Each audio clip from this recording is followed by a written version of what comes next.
Hello and very, very warm welcome to the Be Fine show. I am thrilled to be here. It's been a while. I've missed you. Hopefully you're watching this live. We will be thrilled if you are. My name is Baldwin Trott. I'm the editor and creator of this beautiful book here, Being Fine, the Other F Word. This is a compilation book, an anthology written by me, but 12 men as well, all there on the back of the cover, and 2 women. And one of those men is here with me today to talk about the Being Fine message on this very special day because it's International Men's Day. Happy International Men's Day, Jonnie Jensen. Lovely to be here with you, Jo. Thanks for having me. And yeah, it is exciting. It is International Men's Day. Been growing in awareness over the last couple of years, and I think that's wholly appropriate. Not that it's more important than any other international whatever days, but there's a lot of men on the planet, and it's important that we all start to look out for each other, that we start to define what being a man means in 2021. I mean, we're going to talk about loads today, but just this week with Rafiq, the cricket player, and how that's cascading down into other subjects and other sports people having to put their hand up and take responsibility for things this week. And I think we can all look at ourselves as men in our relationships, in our work, in our friendships. It's not about whitewashing everything or suddenly becoming holier than thou, but it is about standing up and being a good example and about being a leader. No matter how confident you are, whether you're at the front of the room or at the back of the room, we can all be leaders. And that rock solid confidence, that self-belief that it takes to lead is something that all men have inside them. When it's not given any life, when it's not allowed to breathe, when we're not showing it, then it can actually fester. It can drag men down.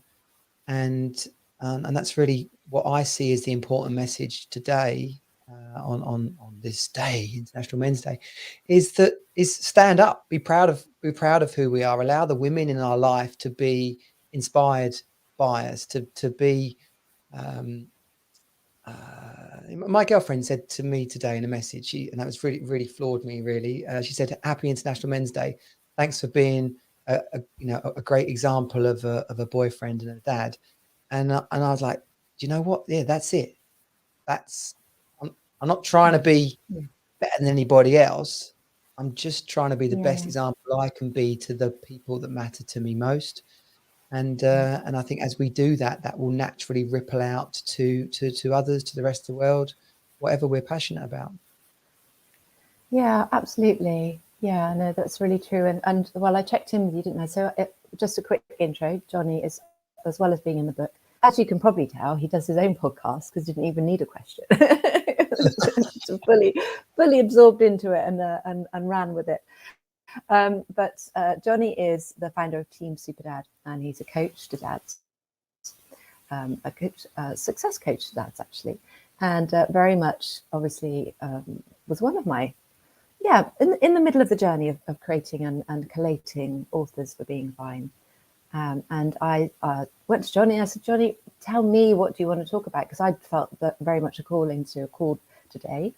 This is being streamed to our Being Fine Facebook group. So please join the conversation in there. There's so many interviews in there that are worth going back over of all the authors, as well as a couple of extra guests. The Being Fine book, just to go over again, is available on Amazon. And the second edition will be out next year now. We've got 3 more authors that want to add their stories to the Being Fine message, 3 more male authors. And I just said to Jonnie, well, what's going on? What's going on for your dads that you coach? What's happening? I can observe and have an idea from my, always I'm very passionate about supporting men and their mental health. It's very much my work now. But I really wanted to ask Jonnie. So that's what came up, Jonnie, wasn't it? It was basically saying how to lead and really lead well, and to be, there's no such thing as perfect. We're all imperfectly perfect, or perfectly imperfect, really. So it's more about just doing all you can and being fully present in a moment, of being completely you and all that you can be. And You might not know who the you is, but in a way, that's leadership. And Jonnie, you made a very powerful point that to lead, lead your family, and I don't mean, be in charge of it. I just mean to own your space and be really fully present of looking after, doing what you can for your family, as well as any teams at work, as well as your children, because, like you are, Jonnie, you've got 2 children. You're the leader of that little pack, most of the time, apart from when your daughter is, because she's super leadership level. She's amazing, your daughter. They'll be on here soon, I'm sure. But International Men's Day, and it does highlight, I feel, the issues that really are kind of in the shadows. And same with International Women's Day, in the shadows. What's really in the shadows? And I think you hit a beautiful point. So let's start with you and ask you. Perhaps you can sort of highlight how, in retrospect, obviously your stories are very powerful, but can you just share a little bit about your story and how not speaking up impacted your leadership? Yeah, my story is so many layers to my story, whether it's my mum dying when I was a kid, and that the impact of that, and our dad never really speaking about that is a classic sort of 1980s into 90s type.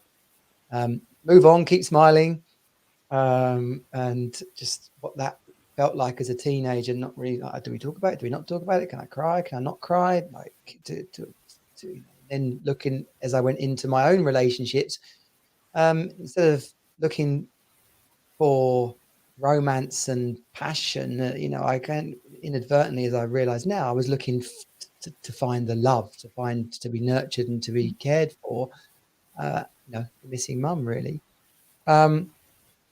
And curiously, in work, I can see that what that led to in work was constantly wondering, is this the right job? Is this the right job? Never really being present there, and never really being able to hear the acknowledgement that was coming from others, because I was constantly thinking, oh, well, I'm on my own. I'm making my choices. Is it going well? Is it going well? And then taking those 2 factors into my marriage, I was looking for the Disney movie, the Disney happy ending, and feeling like I had to look after everybody, which in a traditional, almost cliched way now, is that the man has to look after the family, and the man has to lead the family, and the man has to make sure everyone's okay. And if they're not, then he's not doing a good job. And as the challenges in our relationship, which were challenges that pretty much any couple would have struggled with, whether it was miscarriages, whether it was money, whether it was suicide in the family, there's like a lot of stuff, got illness, undiagnosed illnesses, just like a lot of pressure. And yeah, there was conversations, but I wasn't really tuned into what was going on for me. I was too busy trying to fix everything else, because if I could fix everything else, then I'd be all right. And the classic message you were was on the future. You were focused on the future. You were thinking of what's to come rather than being fully present. That sounds like what you're saying. If I can just fix everything, we'll all be all right. If I can just get us through this, I'll sort myself out afterwards. And what I've learned, one of the things I talk about in particular with my clients is, if you focus on everybody else, if you focus on things that you can't naturally change yourself, then there's a danger that you start to become resentful. You start to feel isolated. You start to feel, what's the point? It's not fair.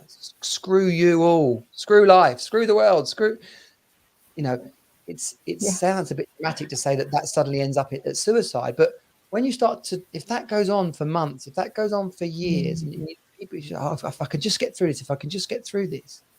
And that is the classic bloke, man, of we'll weather this, we'll shoulder it, we'll get through it.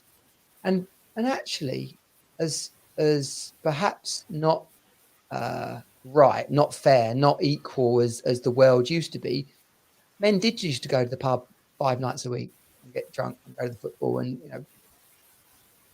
be overbearing, but at least to some degree they had an outlet for all that. It probably didn't come out in words, but at least they were getting drunk, fighting, laughing, joking, like being man. And in this modern world that we're in, the idea of what being man looks like is kind of a little bit lost. Because if you're working hard, if you're going home and helping out, if you're doing some shopping, if you're changing the nappies, if you're trying to keep the relationship alive, if you've left no time for yourself or no time to socialize, no time to, like someone said the other day in a men's group, it's not that playing golf is wrong. Like, playing golf every day is probably not a good idea for sharing the load in your relationship. But if you don't go and do the thing that you like, if you don't say, I'm playing golf, I play golf on Saturday mornings, that's what I do, then where are you giving yourself enough freedom to be the person you want to be? Where's the boundaries in the relationship? And also, where's the respect? Like, got to have the confidence to say, I'm doing this because it makes me a better me to the rest of you. And it goes classically on the old plane when they say put your mask on first. It's literally like that. Are you all right? Because you need to be all right so that you can look after others. Yeah, and there's so much kind of within all what you've just said. There's quite a few points, especially as a woman, obviously, that I'm kind of that have pinged up for me. I feel like what you're saying is that this is actually really reflected in the book a lot, isn't it? It's talked about by Simon Walker, Rob Goddard as well. That the belief, because it all does come down to belief, and we put that in the promotion for this call. The belief that it is your job to do everything and to be managing everything, and this is quite personal to you, obviously, as well. And the belief that all of that comes first before me, almost before you just spending time for your sake, has kind of is part of the big issue for today's man. Whereas certainly my dad was a rugby player, so he spent 3 nights a week at the rugby club and drove back probably after too many pints. That's what they did then. But we managed to get home safely. Never had an accident. It's a miracle. But and then on Saturdays I'd go with him and I'd spend all day at the rugby club. I loved it. I was brought up watching rugby, and I really enjoyed it. So actually, on a level, it was a good combination, because his love of rugby, and he played to international standards, but that love of rugby was balanced with bringing in family as well, because that was our Saturdays, and it was just joyful. But he did have his time, but this is definitely something that was raised in quite a few of the calls, that this isn't about blame and shame, is it? I really feel like we're moving on at last from that blame and shame game. Because ultimately we all make it. So every man who goes to work, comes home at 7, 8, 6, 5, whenever, then spends all night, doing whatever needs to around the house, and so probably some more work, or trying to do a little bit of time with the kids, or whatever, and then doing the housework, and then but actually not spending any true quality time, is choosing to do that. Right, unless there's actually a gun to his head as soon as he walks through the door, which hopefully there's not, then there's still a choice. And there's been a whole kind of, almost, I feel, a real sad shift to just staying at home, flicking the TV on. I mean, it's cliche stuff. It's been said a million gazillion times, but that lack of time to go out and do stuff. And this is beautifully kind of segues, if you like, into something that you and I and Simon Walker are going to be doing, and that's men's physical groups. And it probably will involve firewalking, but it also will involve recognizing that actually, what time do you give yourself to be just you, just to do you, to talk how you want to talk openly. And obviously it's the root of Simon Walker's work, is the root of what he does in creating like circle time for men. But it is really key. But ultimately, it is about choice. So what's the first step, Jonnie, for anyone watching this and thinks, actually, that is me. And obviously the kind of the flip side of it is that becomes a resentment, and it becomes an underlying unspoken, which is a big part of what this call is about, unspoken resentment. And then where does that get amplified and communicated through or to? Either could be at work, or it could be to partner or children. And that's the saddest part of all of this, is that it manifests in repressed emotion, which then ends up being in anger and a reaction that is of a negative type. So where's the signal? What is the signal for someone that that might be watching this, and if they're working from home, or they might hopefully watching this later, when they get home from work? What do you think is a really good signal, or maybe there's a few that it really is time to just address with yourself, and then to partners, stuff needs to happen. I need to change my life a little bit. Yeah. The trigger, the flag, the red flag is resentment, is frustration. It's like that. So the bubbling, feeling of it is what you're saying. Yeah. Noticing in yourself that I'm not going into work with any kind of enthusiasm. I'm not coming home with any kind of enthusiasm. I'm perhaps a little bit snappy. I'm feeling like I've got nothing to look forward to. I feel like it's unfair. People aren't listening to me. These kind of feelings are born out of lack of communication. Because if you had said everything that you needed to say to your partner about why you feel bored, why you feel unloved, why you feel unappreciated, why you feel like this wasn't quite the plan that you had when you got married, like if that had all been spoken, then it wouldn't be rattling around in your head, becoming the filter through which you listen to everything that she says. Well, not just in the head, because obviously it manifests into the body, causes stress, causes anxiety, headaches, all the rest of it. None of that. That is all an impact, a consequence of. But and perhaps I'd like to add another bit to that, Jonnie, is that as a woman, if you're a woman watching this, and that's part of this beautiful message that we're creating jointly. As a woman watching this, if this is ringing a bell for you, and your loved one is coming home, and you're sensing, you're trying to work it all out, and women, I feel, have a slightly evolved, and the muscle has been flexed more by our intuition. And if you intuitively are feeling that there's frustration, repression, and you think, actually, what about reaching out, saying, honey, having a think to yourself now before you speak to your partner, actually, what do they really do for themselves? I think I'm going to throw a spanner in here, but I think this is a real, I speak from the heart, and I speak from obviously having a lot of girlfriends, women that are friends that are with partners. I feel that there's a lot of women that see men going to work, and I spent 3 years out of work when I was bringing up my twins, that think that the husband, his partner is going to work, and that's kind of time off from the kids. That's like they're going out, and they're going for lunch, and they're going to the office and having coffee all day with kids screaming around there, lucky them. But now, and actually, thanks to you guys, I really see that so differently, and I see how naive that misconception is, because ultimately you're going to be in work mode. You're going to be a manager, supervisor, coach, and that requires you to be present for other people and requires you to fulfill other roles. So then when you're coming home after that, and I really hope there are some mums watching this got little ones, because I think this is definitely a real thing. It's a real very important thing.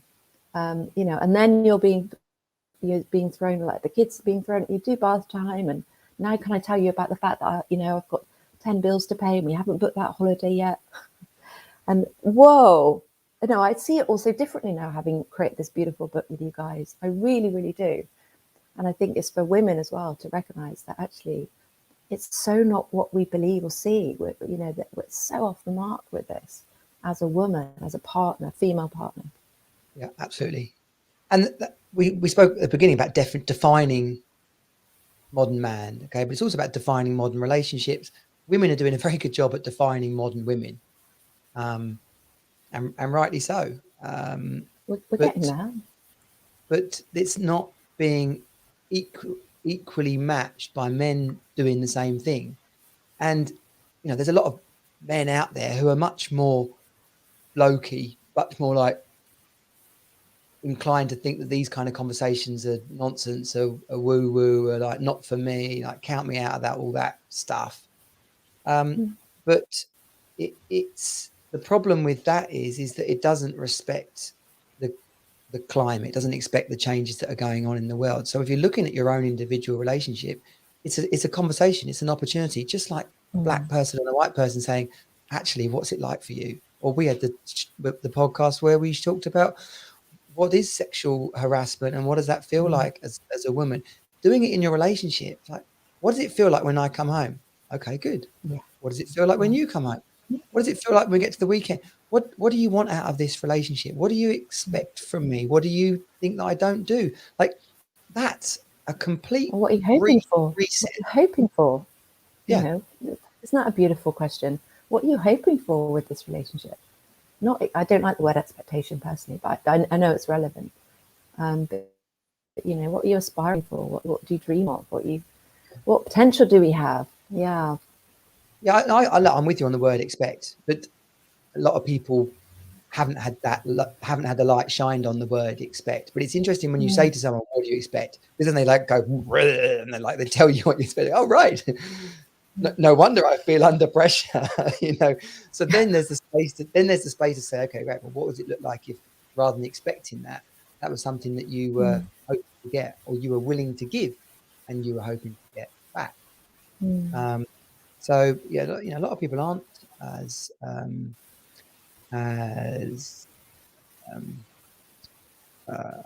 word I'm looking for. They haven't expanded themselves enough to see what some of these words or feelings can occur like for each other. And like or just give themselves the time to do it, maybe.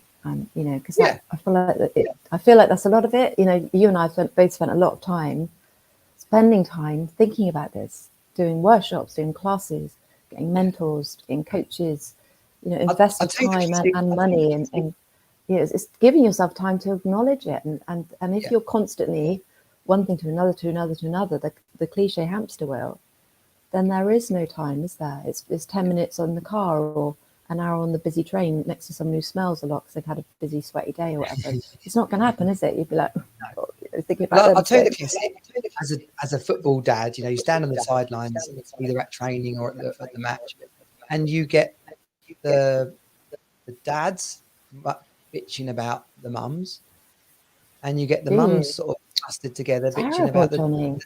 Terrible. And not each, someone else, they're not friends or whatever. They're just like talking about their relationship. Don't go live where Jonnie lives, honestly. It's just terrible. Bitching going on everywhere. It's 7 Oaks. And you're just like, wow. Okay. Well, then there's like an acceptance that, oh, well, that's normal. Well, no. Well, then you look at a couple that's got a remarkable relationship. There's a couple I know and that interviewed the dad the other week. Not publicly. I do this thing where I chat to dads about like what do you want out of life? What's going on for you? What's your hopes? What's your fears? What makes you angry? What makes you excited? Just to research myself where dads are at. And he was like, this didn't happen by accident. Like this thing where people see us in love after 35 years and the kids are doing well and we're actually thriving as a family. It's like it never happened by accident. We talk a lot. We share some difficult truths with each other. We spend a lot of time together. We make sure that we both have our own interests. He also shared about his work where he realized he was commuting to London, spending 10, 12 hours a week on the train. It wasn't really fulfilling. And he has taken a job that pays nearly half what he was on. So their BMW is now an old Ford. And he's loving life, which of course means that he's a better man at home. And that doesn't mean about being poor your whole life. Well, how do you make money? What does investing look like? How could you be save more money? How could you know? It's like there comes another layer, which is continuous learning. How are we bettering ourselves? What, rather than feeling frustrated about the life we've got, what would it take to become not necessarily world champion, but certainly champion of your life? Arnold Schwarzenegger's autobiography. It's on the one hand brilliant, and on the other hand, you could just read the last chapter and have the whole thing summarized for you. Oh, thanks for that. Can you post that in your Facebook then? Or just read it. Will do. Maybe that's just the fact that the last chapter is brilliantly wraps up the whole thing. But you know, you picture Arnold Schwarzenegger in your mind, and he's huge, and let alone when he was the world champion and what he looked like. But that came from a goal and a vision when he was a teenager. It was also born a little bit out of a frustration and a kind of an unwillingness to accept the path that was being laid out for him. But he went and joined a gym, and then he met someone who introduced him to someone else, and then he moved town, and then he decided that the only place this was going to happen was America. And he went to America, and he, again, had a job as a builder, joined another gym, started to learn stuff about trading and investing. Like it was completely created, but it wasn't created overnight. And then when he gets to talk about, what are you up to? Oh, I'm up to this. I want to be the world champion, a bodybuilder. Like, what are you talking about? No, I'm going to be. And then what you do? I want to be an actor. You can't even speak properly. What are you talking about? You know, it's like, no, I'm going to do it.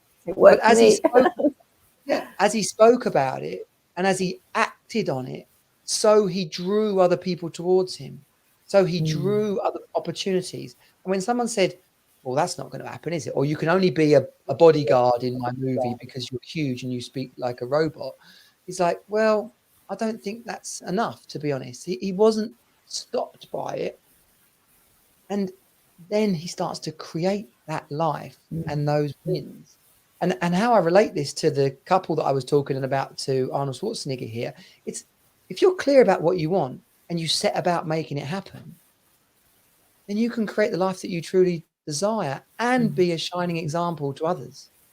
And for men, like the antithesis, the complete opposite of being fine is being clear and confident and in action. I'm really inspired about then. The other F word, being fantastic. Yeah. How often do you hear a guy say that?